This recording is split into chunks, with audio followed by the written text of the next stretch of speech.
मित्रों, लोकतंत्र का महापर्व लोकसभा चुनाव 2024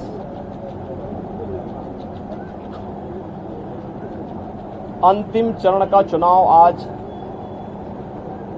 देश के 8 राज्यों के 57 सीटों पर हो रहा है, जिसमें उत्तर प्रदेश की 13 सीटों पर भी आज पूर्वी उत्तर प्रदेश में मतदान हो रहा है। पिछले 2.5 महीने से अधिक समय से जो देश के अंदर आम जन की आकांक्षाओं को पूरा करने के लिए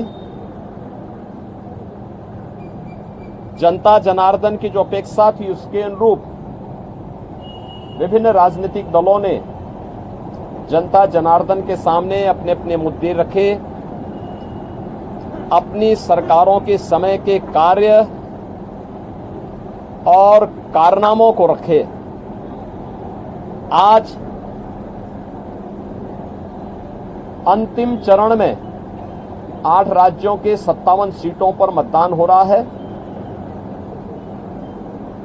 उत्तर प्रदेश की भी इन 13 सीटों पर, जो हमारी पूर्वी उत्तर प्रदेश में महाराजगंज, गोरखपुर, कुशीनगर, देवरिया, सलेमपुर, बलिया, घोसी, गाजीपुर, वाराणसी, चंदौली, मिर्जापुर, रावड़सगंज, ये सभी सीट्स हैं। इन सब पे इलेक्शन प्रारंभ हो चुका है। मौसम की विपरीत परिस्थितियों के बावजूद भी मतदाताओं ने जो उत्साह दिखाया है, मैं सबसे पहले उन सभी मतदाताओं के प्रति हृदय से आभार व्यक्त करता हूं, जिन्होंने लोकतंत्र के प्रति अपनी आस्था को व्यक्त करते हुए भीषण गर्मी में, टेम्परेचर इस समय 50 डिग्री के आसपास जा रहा है, जो संभवतः कई वर्षों के बाद और कई दशकों के बाद इस प्रकार की स्थिति हम सबको देखने को मिल रही है। लेकिन इस सब के बावजूद भी जनता का उत्साह कम नहीं है, बल्कि वह और भी मजबूती के साथ देश के अंदर नई सरकार गठन करने के लिए सरकारों के कार्यों का, कुछ सरकारों के कारनामों का अवलोकन करते हुए आज उसका मूल्यांकन कर रही है और उसके अनुसार मतदान भी कर रही है। हमारा मानना है कि देश के अंदर जो समर्थन प्राप्त हो रहा है, उसको ध्यान में रखते हुए हम कह सकते हैं कि 4 जून को जब जनता जनार्दन का फैसला आएगा, तो देश के अंदर आत्मनिर्भर और विकसित भारत के लिए विरासत भी और विकास भी, गरीबों के प्रति संवेदना भी, युवा पीढ़ी के उज्जवल भविष्य, जिन लोगों ने और जिन पार्टियों ने, जिन सरकारों ने काम किया है, उसको पूरा आशीर्वाद प्राप्त हो रहा है और जनता को सुखद अनुभूति होगी, देश को सुखद अनुभूति होगी कि मोदी जी एक बार फिर से प्रचंड बहुमत के साथ सरकार बनाएंगे। उत्तर प्रदेश इसमें अपनी भूमिका का निर्वहन करेगा पूरी मजबूती के साथ। 10 वर्ष में बदलते हुए भारत को 7 वर्ष में डबल इंजन सरकार के द्वारा एक नए उत्तर प्रदेश का दर्शन कराया है, जिसमें सुरक्षा और विरासत के साथ साथ विकास के एक नए युग में उत्तर प्रदेश ने प्रवेश किया है। यह एक सुखद अनुभूति उत्तर प्रदेश वासियों के लिए, यहाँ के युवाओं के लिए, यहाँ के किसानों के लिए, यहाँ की बहनों और माताओं के लिए, बेटियों के लिए, व्यापारियों के लिए, समाज के प्रत्येक तबके के लिए सबका साथ और सबके विकास की भावना के साथ मोदी जी के नेतृत्व में जो कार्य हुआ है, मुझे लगता है कि जनता जनार्दन का वह आशीर्वाद मोदी जी को, भारतीय जनता पार्टी को पूरे देश के अंदर प्राप्त हुआ है, हो रहा है। और आज 7वें चरण में भी पूरे देश के अंदर जो उत्साह देखने को मिल रहा है। अभी प्रातःकाल मौसम बहुत सुहावना है। इस सुहावने मौसम का आनंद लेकर के मैं मतदाताओं से अपील करूंगा कि हमें अब जाति, मत और मजहब से ऊपर उठ करके अपने देश के उज्जवल भविष्य के लिए एक आत्मनिर्भर और विकसित भारत की जिस संकल्पना को मोदी जी ने आजादी के अमृत महोत्सव वर्ष में देशवासियों को दिया है, उसको साकार करने का समय आ गया है, जिससे भारत आज जो देश की सबसे बड़ी, दुनिया की सबसे बड़ी उभरती हुई अर्थव्यवस्था है, यह आगामी 3 वर्ष में दुनिया की तीसरी बड़ी अर्थव्यवस्था 2047 तक भारत को दुनिया के विकसित देशों की श्रेणी में खड़ा करके हर एक नागरिक के जीवन में खुशहाली लाने के लिए कार्य किया जा सके। जनता जनार्दन का आशीर्वाद इस दृष्टि आज भारतीय जनता पार्टी को प्राप्त हो रहा है और हमें पूरा विश्वास है कि 4 जून को फिर एक बार मोदी सरकार प्रचंड बहुमत के साथ आकर के आत्मनिर्भर विकसित भारत की संकल्पना को साकार करने का कार्य करेगी। देखिए, प्रधानमंत्री जी ने अपने 2.5-3 महीने के व्यस्त दिनचर्या में से कुछ समय, यद्यपि उनका पूरा जीवन भारत माता के लिए समर्पित है, बिना रुके, बिना डिगे, बिना झुके उन्होंने 10 वर्षों से भारत की सेवा की है और देश के हित को सर्वोपरि मानते हुए दुनिया के अंदर भारत का सम्मान बढ़ाया है।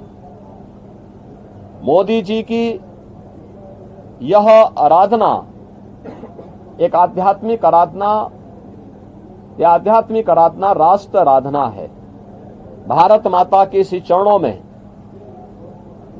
वह एक आराधना है जो राष्ट्र को समर्पित है, भारत की 140 करोड़ जनता की, जनार्दन की सेवा के लिए, उनके उज्जवल भविष्य के लिए समर्पित है। और ये भारत की परंपरा है। जो लोग भोग में लिप्त हैं, भ्रष्टाचार में लिप्त हैं, अनाचार दुराचार में लिप्त हैं, वे लोग आध्यात्मिक आराधना के महत्व को नहीं समझ सकते। आध्यात्मिक आराधना को समझने के लिए भारत और भारत जैसा मन चाहिए। भारत की सनातन मूल्यों और आदर्शों के प्रति निष्ठा का भाव चाहिए। जिनके मन में भारत के प्रति आस्था का भाव नहीं है, भारत के सनातन मूल्यों और आदर्शों की ध्वजियां उड़ाना जिन्होंने अपने जीवन का उद्देश्य समझ लिया था और जिनके कारनामों से जनता उनको बार बार ठुकराई है, वे लोग मोदी जी के इस ध्यान साधना और इस राष्ट्र आराधना का मखौल भले ही उड़ा सकते हैं, लेकिन जनता जनार्दन अपने नेता के समर्थन में और उनके पूरे कार्यक्रमों के साथ, पूरे समर्पित भाव के साथ जुड़ी हुई है। और जनता जनार्दन का पूरा आशीर्वाद, पूरा स्नेह मोदी जी के साथ में है। और हम विश्वास के साथ कह सकते हैं कि यह मोदी जी की ध्यान साधना का कार्यक्रम भी राष्ट्र आराधना का हिस्सा है और इसका लाभ भी देश को प्राप्त होगा। महिलाओं ने ज्यादा मतदान किया महाराष्ट्र, उत्तर प्रदेश में खासतौर पर, बावजूद इसके भी कुछ मतदान कम भी हुआ। देखिए, एक तो गर्मी बहुत ज्यादा है, टेम्परेचर आप में से आप भी जानते हैं कि 50 डिग्री 48 डिग्री का टेम्परेचर कभी हम लोगों ने नहीं देखा, लेकिन है, प्रकृति परीक्षा ले रही है और प्रकृति की इस परीक्षा में हम सबको खरा उतरना होगा। जनता जनार्दन को अपने आप को साबित करना होगा कि अग्नि परीक्षा के इस दौर में हम लोकतंत्र को और पुष्ट करेंगे, मजबूत करेंगे। और स्वाभाविक रूप से आधी आबादी नारी शक्ति वंदन अधिनियम देश की पहली संसद में मोदी जी ने पास किया।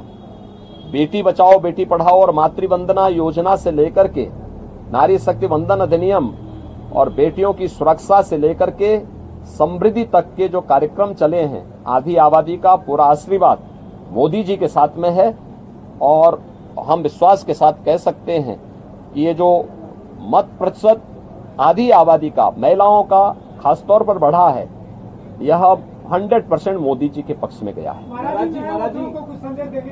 हाँ, मैं युवा मतदाताओं से कहूंगा कि नया भारत जो इंफ्रास्ट्रक्चर से युक्त है, सम्मान प्राप्त कर रहा है, सुरक्षा का एक बेहतर माहौल जिसने दुनिया के अंदर बनाया है, यह उनके उज्जवल भविष्य के लिए है।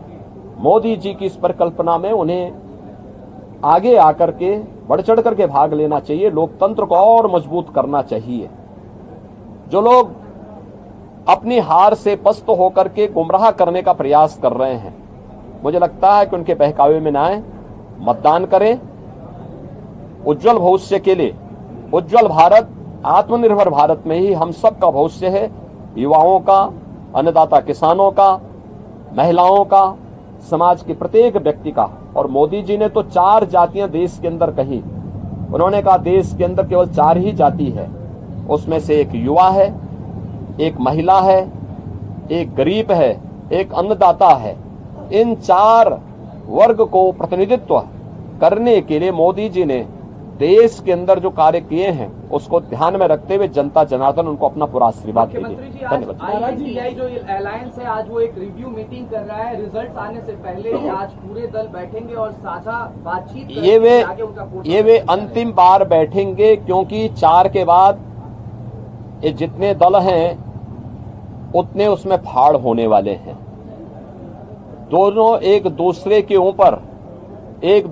ऊपर दोषारोपण करेंगे, एक दूसरे को गाली देंगे।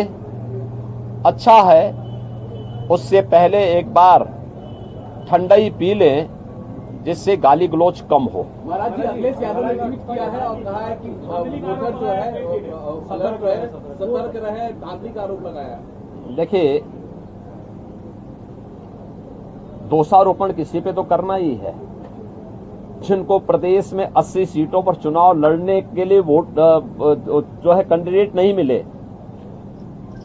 तो आज किसी पे तो लगाना था। ईवीएम पे यानी ईवीएम पे दोषारोपण करते करते थक चुके हैं। अब वह इस प्रकार का आरोप लगा रहे हैं। अरे यही प्रदेश है, लोकतंत्र का ऐसा माहौल मत उड़ाओ। यही प्रदेश है। कौन नहीं जानता है कि इनका लोकतंत्र में कोई निष्ठा नहीं है। ये हल्ला बोल के माध्यम से अराजकता पैदा करने वाले लोग हैं। माफिया सरगनाओं को, अराजक तत्वों को और आतंकवादियों को अपने गले का हार बनाने वाले लोग हैं। और ये लोग इस प्रकार की बातें करते हैं, बड़ी हास्यास्पद बातें होती है। चुनाव निष्पक्ष हैं।